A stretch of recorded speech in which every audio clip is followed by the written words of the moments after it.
ও দাদা শোনেন, রোজা রাখতে কিন্তু তরকারি বেশি দামে বিক্রি করা যায় নাই, পাপ। না না না, আমি তরকারি কখনোই বেশি দামে বেশি না। আরো একটা কথা, রোজা রাখতে কিন্তু মাপে কম দাও আর কাস্টমারের লগে খারাপ ব্যবহার করা কিন্তু বিরাট পাপ।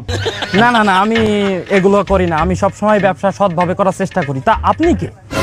আমি আপনার কলব অন্তরের মধ্যে থাকি আমি। আলহামদুলিল্লাহ, আজকে সারাদিন আমার ভালো ভালো কথা মনে পড়তেছে, তার মানে মনে হয় আমি হেদায়েত পেতে যাচ্ছি। কি বলে হেদায়েত পেতে যাচ্ছেন? আপনি তো অলরেডি হেদায়েত পাইয়ে গেছেন। আলহামদুলিল্লাহ। আপনার নাম কি? আমার নাম পাশা। আই যেতে আপনার নাম হেদায়েত পাশা। মাশাআল্লাহ। আমি তো জিকির করি আহিম হে আহিম হে আহিম হে। ওই তো কাস্টমার আইতেছে, কাস্টমার এটা পরীক্ষা করেন, আমি আপনার জন্য দোয়া করতে লাগি।